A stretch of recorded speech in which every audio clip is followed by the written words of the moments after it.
সুপ্রিয় শিক্ষার্থী বন্ধুরা, আলোচনা করছি অনুজ্ঞাবাচক বাক্য নিয়ে। বাক্যের অর্থগত শ্রেণী বিভাগের একটি গুরুত্বপূর্ণ প্রকারভেদ হচ্ছে অনুজ্ঞাবাচক বাক্য। যে বাক্যে আদেশ,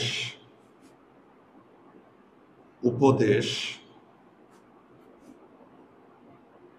অনুরোধ,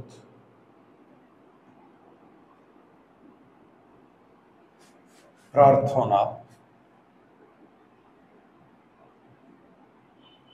আমন্ত্রণ,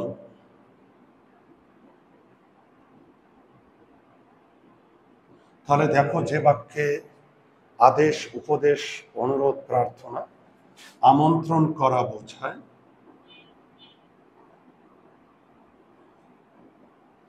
সেই বাক্যকে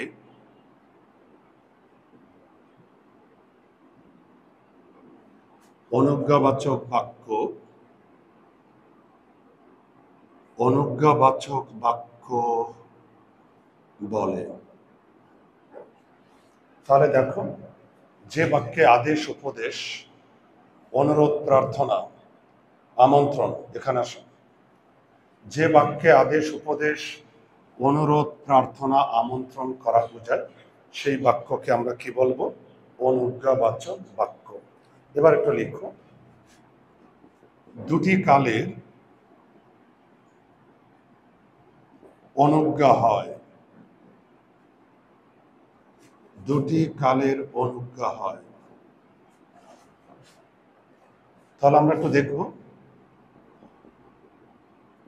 বর্তমান কালের অনুজ্ঞা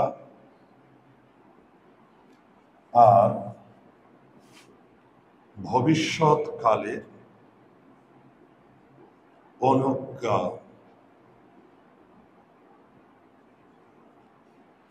অর্থাৎ বর্তমান কালের অনুজ্ঞাবাচক বাক্য আর ভবিষ্যৎ কালের অনুজ্ঞাবাচক বাক্য। লিখেছ? বর্তমান কালের অনুজ্ঞাবাচক বাক্য আর ভবিষ্যৎ কালের অনুজ্ঞাবাচক বাক্য। দেখো, যদি আমি লিখি কাজটি এখনই করো, কাজটা এখনই করো বা কাজটি এখনই করো, এই বাক্যে ফুটে উঠেছে আদেশ। এখানে দেখো, ক্রিয়াটা খেয়াল করো, এই করো, এই ক্রিয়াটা কিন্তু বর্তমান কালের ক্রিয়া। তো আমি যদি এটাকে ভবিষ্যৎকালের ক্রিয়ায় নিই, তাহলে বলতে হবে কাজটি এখনই করবে। দেখো, এখানেও কিন্তু আদেশ ফুটে উঠেছে। বর্তমান কালের ক্রিয়া এটা, আর এটা হচ্ছে ভবিষ্যৎকালের ক্রিয়া, কিন্তু দুটো বাক্যেই কিন্তু আদেশ ফুটে উঠেছে। এভাবে দেখো, সত্য কথা সবসময়, সত্য কথা বলো। তো এই বাক্যে ফুটে উঠেছে উপদেশ। আদেশ আর উপদেশের মধ্যে পার্থক্য আছে। আদেশ তুমি মানতে বাধ্য, আর উপদেশ তুমি নাও মানতে পারো। আদেশ আর উপদেশের মধ্যে পার্থক্য আছে। আদেশ তুমি মানতে বাধ্য, উপদেশ তুমি নাও মানতে পারো। দেখো, ক্রিয়াটা খেয়াল করো, বলো, এটা বর্তমান কালের ক্রিয়া। তো যদি আমি ভবিষ্যৎকালে নিতে চাই, তাহলে আমি বলবো সবসময় সত্য কথা বলবে, বলবে। তাহলে দেখো, ভবিষ্যৎকালের ক্রিয়া। আমার আদেশ কিন্তু ঠিকই আছে, জাস্ট ক্রিয়াটা আমি পরিবর্তন করে দিচ্ছি। আমরা জানি ভবিষ্যৎকালের ক্রিয়ায় আমরা ব যুক্ত করি সাধারণত, তাই না? ব যুক্ত করে আমরা ভবিষ্যৎকালের ক্রিয়া বানাই। এবার দেখো, আদেশ, উপদেশ, অনুরোধ। দয়া করে ভিতরে আসুন, দয়া করে ভিতরে আসুন। এটা কি করা হয়েছে? অনুরোধ। অনুরোধ। আসুন, এটা বর্তমানকালের ক্রিয়া। তো এটাকে যদি আমি ভবিষ্যৎকালের ক্রিয়ায় নিই, দয়া করে ভিতরে আসবেন। দয়া করে ভিতরে আসবেন। অর্থাৎ ভবিষ্যৎকালের ক্রিয়া বানাতে গেলে আমার ব আনতে হবে। তাহলে দেখো এখানে কিন্তু অনুরোধ ঠিকই আছে, অনুরোধ ফুটে উঠেছে। তো তাড়াতাড়ি লিখে নাও, আমার অনুরোধ কিন্তু ঠিকই আছে। এবার গেল, এবার হচ্ছে প্রার্থনা। ঈশ্বর, দেখো ঈশ্বর তোমার মঙ্গল করুন। ঈশ্বর তোমার মঙ্গল করুন, এখানে প্রার্থনা। করুন এটা বর্তমানকালের ক্রিয়া, আমরা বলতে পারি ভবিষ্যৎকালে ঈশ্বর তোমার মঙ্গল করবেন।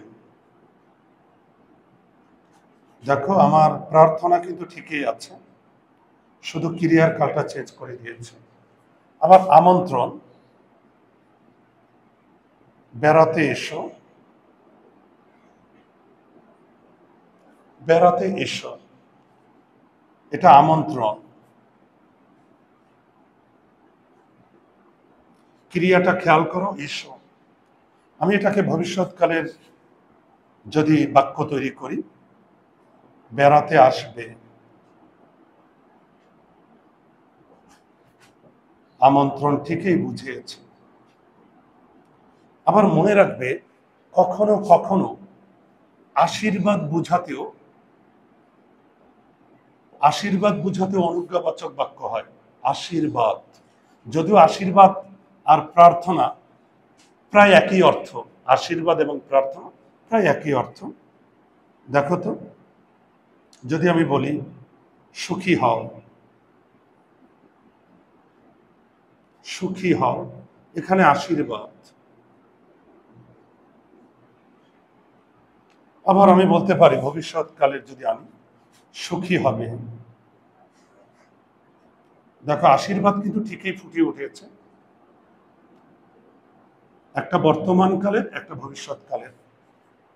সবাই লিখে নাও। তাহলে মনে রাখবে, অনুজ্ঞাবাচক বাক্য যে বাক্যে আদেশ, উপদেশ, অনুরোধ, প্রার্থনা, আশীর্বাদ, আমন্ত্রণ ইত্যাদি ইত্যাদি প্রকাশিত হয় তাকে বলা হয় অনুজ্ঞাবাচক বাক্য।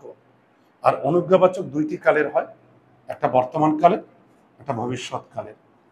ঠিক আছে, এখন পরীক্ষায় ধরো একটা সাধারণ বাক্য দিয়ে বলবে এটাকে অনুজ্ঞাবাচক বাক্যে রূপান্তর করো। কিরকম প্রশ্ন হতে পারে বাক্য রূপান্তরে? খেয়াল করো,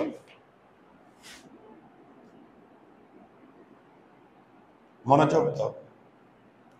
বাক্য রূপান্তরে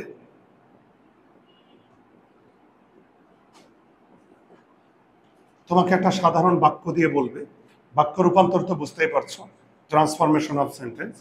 এখন আমি যদি বলি কাজটি করা উচিত, কাজটি করা উচিত, এটা একটা সাধারণ বাক্য। এই বাক্যটিকে কি বলবে জানো? এই বাক্যটিকে অনুজ্ঞাবাচক বাক্যে রূপান্তর করো। তো অনুজ্ঞাবাচক বাক্যে রূপান্তর করো এই বাক্যটিকে। এখন আমরা জানি অনুজ্ঞা কখন হয়? আদেশ, উপদেশ, অনুরোধ, প্রার্থনা, আমন্ত্রণ, আশীর্বাদ ইত্যাদি ইত্যাদি বুঝালে ওই বাক্যটাকে আমরা কি বলবো? অনুজ্ঞাবাচক। তো এখন এই বাক্যটিকে আমরা কিভাবে অনুজ্ঞাবাচক বাক্য বানাবো? এটাকে আমরা আদেশে রূপান্তর করি। যদি এখন আদেশে রূপান্তর করি, দেখো এটাকে আমি অনুজ্ঞাবাচক বাক্য, অনুজ্ঞাবাচক বাক্যে এখন আমি রূপান্তর করব কিভাবে? খেয়াল করো, যেহেতু আদেশ, উপদেশ, অনুরোধ, প্রার্থনা, আমন্ত্রণ, আশীর্বাদ বুঝালে অনুজ্ঞাবাচক বাক্য হয়, তাহলে এখন এই বাক্যটিকে আমরা আদেশে রূপান্তর করি। কাজটি এখনই করো। কাজটি এখনই করো। তাহলে দেখো এই বাক্যে আদেশ ফুটে উঠেছে। এই দুইটা বাক্যের মধ্যে পার্থক্য আছে। দেখো, কাজটি করা উচিত, তুমি কাজটি করতেও পারো নাও করতে পারো, উচিত। আমার কথা কি বুঝতে পারছো? বাবা মাকে শ্রদ্ধা করা উচিত, শিক্ষকদের শ্রদ্ধা করা উচিত, কিন্তু সবাইকে বাবা মাকে শ্রদ্ধা করে, সবাইকে শিক্ষককে শ্রদ্ধা করে, তো উচিত তুমি মানতেও পারো নাও মানতে পারো। আর যখন আমি বলবো কাজটি এখনই করো, তুমি বাউন্ড, বাধ্য, এটা আদেশ। আর আদেশ বুঝালে ওটাকে আমরা কি বলবো? অনুজ্ঞাবাচক বাক্য। ধরো আবার এখান থেকেই এদিকে দেখো, একটা সাধারণ বাক্য দিতে পারে, সত্য কথা বলা উচিত, সত্য কথা বলা উচিত। এখন তোমাকে এই বাক্যটা দিয়ে বলবে, এরকম একটা বাক্য দিয়ে বলবে যেটাকে অনুজ্ঞাবাচক বাক্যে রূপান্তর করো। তো অনুজ্ঞাবাচক বাক্য আমরা জানি আদেশ, উপদেশ, অনুরোধ, প্রার্থনা, আশীর্বাদ, আমন্ত্রণ ইত্যাদি ভাব আনতে হবে। তো তোমাকে আদেশ ভাব এখানে আনা যায় না, এখানে আমরা কি আনবো? উপদেশ। তো আদেশ, উপদেশ, অনুরোধ, প্রার্থনা, আশীর্বাদ, আমন্ত্রণ, যে কোনো একটা ভাব আনবো। তাহলে এখানে আমরা উপদেশ আনি, তাহলে কি বলবো? সত্য কথা বলো, অথবা ভবিষ্যৎকাল দিতে পারো, সত্য কথা বলবে। তুমি বর্তমান কালের ক্রিয়াও আনতে পারো, ভবিষ্যৎকালের ক্রিয়াও আনতে পারো। আমার কথা কি বুঝতে পারলে? সত্য কথা বলো বা বলবে, কাজটি এখনই করবে। আমি ক্রিয়া বর্তমান কালের ক্রিয়াও দিতে পারি, ভবিষ্যৎকালের ক্রিয়াও দিতে পারি। ভবিষ্যৎকালের ক্রিয়া আনতে গেলে ব আনবো। তাহলে দেখো, সত্য কথা বলো বা বলবে, তাহলে এই বাক্যে কি ফুটে উঠেছে? উপদেশ। আর উপদেশ তুমি মানতেও পারো নাও মানতে পারো। তাহলে মনে রাখবে, একটা সাধারণ বাক্য দিয়ে বলবে যে এই বাক্যটিকে অনুজ্ঞাবাচক বাক্যে রূপান্তর করো, পারবে না? তাহলে অনুজ্ঞাবাচক বাক্য আমরা দুটি কালের অনুজ্ঞা, একটা বর্তমান কালের অনুজ্ঞা, একটা ভবিষ্যৎ কালের অনুজ্ঞা। কারো কোনো সমস্যা আছে? সবাই বুঝতে পেরেছ? ওকে, মেহনাজ বুঝতে পেরেছ? ওসমান বুঝতে পেরেছ? ওকে, তাহলে ভালো থাকো, সুস্থ থাকো, নিরাপদে থাকো।